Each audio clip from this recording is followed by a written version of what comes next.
Hey everyone, it's Sarah here. Welcome back to my channel. Today I have a couple of Project Life layouts to share with you. I actually filmed this footage back in August of last year. And I thought about not sharing it just because these pages come together so quickly and I'm not doing anything super crazy on them. But I don't really find a lot of 6x8 Project Life videos on YouTube. So if you're working in a similar size or have thought about it, then maybe this will give you some ideas for working in a smaller format. But I absolutely love this size. I don't think that it's just for projects like December Daily. I think it could be really fun for Project Life as well. My very first Project Life album of 2015, I believe, I did that in a 6x8 album, and that was perfect to kind of get my feet wet and really find kind of what style worked for me. And I would completely recommend that if it's your first time starting out with Project Life. But I also recommend it if you're going back and telling stories from previous years. Because I don't know about you, but unless it's like within a year, maybe 2 years, a lot of the memories are just kind of fuzzy for me.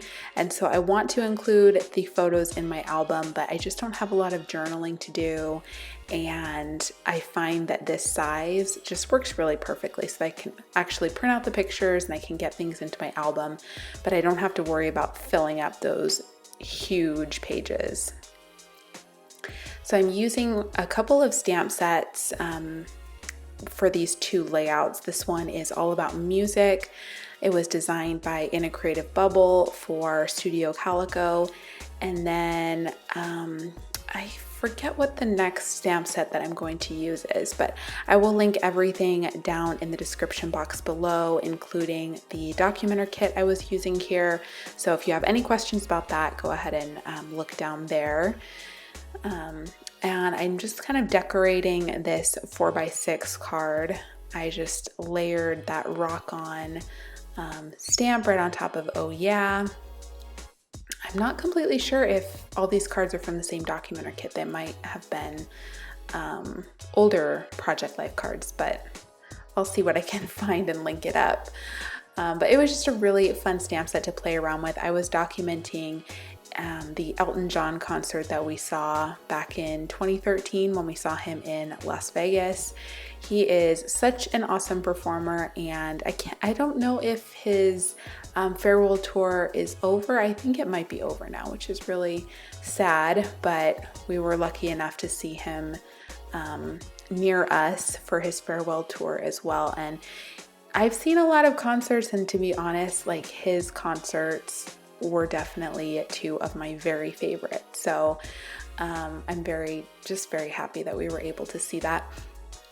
So I stamped out listening. I'm using the Brilliance white ink on that photo, and it worked really well. It didn't get blurry or anything like that, but not really so crazy about what I stamped underneath listening. That little box didn't come out as crisp as I had hoped. So I think I'm going to cover it up, and it still didn't turn out quite perfectly how I would have liked it to, but I'm just going to try to fix it a little bit and then just move on. So my goal for these pages is to always just kind of get them done and put away, and I'm really happy that I just documented these memories from quite a while ago. I also pulled in that 3x4 card that had a bunch of frames. I love using little labels or frame areas or any boxes that are on cards or notebook papers or pattern papers of any kind, and I love using them for stamping. They're just kind of the perfect spot for little details like that. I went ahead and applied that yellow chipboard there just to bring in the yellow that was on the other side.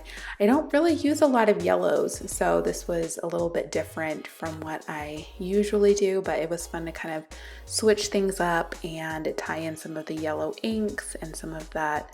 I tied in a yellow journaling card, which probably wouldn't have been used otherwise. So, and then that card had, I think, yeah, two trees that reminded me of the forest or like camping.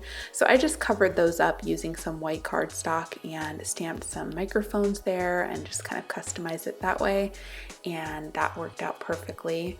Don't be afraid to modify things or cover things up whenever you need to. And that is how my first layout turned out. So moving right along, I'm going to turn the hands of time back even more. We're going to jump into my 2012 album, and I'm going to be documenting these photos from the first and only mud run that I've ever done, and probably my last mud run, because I don't think that I would do another one. But I'm so happy that I did it that year, and it's, looking back, it was a really fun memory, although it was definitely the most dirty and disgusting challenge I think I've ever participated in. But I'm so happy to finally have this in my album. Those photos have been on my computer forever, and I've been meaning to put something together, but it just didn't happen. And by the way, when I'm kind of thinking about what layouts I want to put together, they are super sporadic.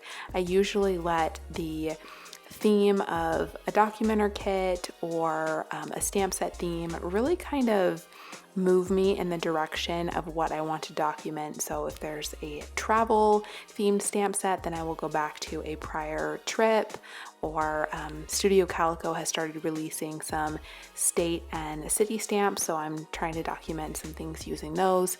So I just kind of go with whatever. I do try to keep up with my current Project Life album. That's kind of top priority, but then every once in a while I will just kind of go in and fill in some other areas in my old albums as well. So I'm using, I think this stamp set is called Photo Evidence by Little Lamb Co. And there were just a lot of sentiments and little icons and things that were perfect for documenting Instagram photos. And this was, I believe, before Instagram. I mean, it's back in 2012. I don't know if Instagram was very big back then. I definitely wasn't on Instagram at the time, but it still works well for any photos. And so I'm just using some of the little journaling spots and some of the icons that still seem kind of appropriate here.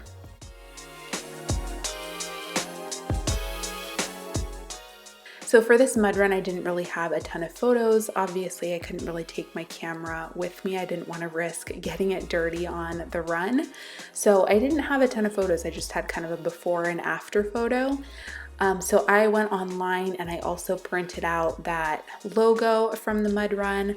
I also went into my email and I tried to find like the course and where it was and everything. And I couldn't find anything that would really look super clear in my album, so I just kind of scrapped that idea. But for other runs that I've tried to document, like half marathons that I've done, I actually go back and try to look for just information about the race, and I'll go through my email and I'll just search the web, and that's a great way to also kind of fill up your pockets if you can't remember details to kind of journal about. You can always journal about the event itself or print up a news article or just anything like that. And I think it just gives the photo some context. And I know years from now, I'm going to find that really interesting to see kind of what I was doing and what was going on. So just another idea if you're trying to kind of rack your brain for what you can write about certain things that have happened in the past. These layouts were super simple. And like I said, they came together so fast, but hopefully you enjoyed seeing this process anyways. I would love to know if you're working in a smaller size Project Life album or if you've done a size like this before. And yeah, please give this video a thumbs up if you enjoyed it, and hit that red subscribe button if you want to make sure that you don't miss any future videos. And that'll do it for today. Thank you so much for stopping by my YouTube channel to watch this video, and I will see you next week with a brand new video. Bye.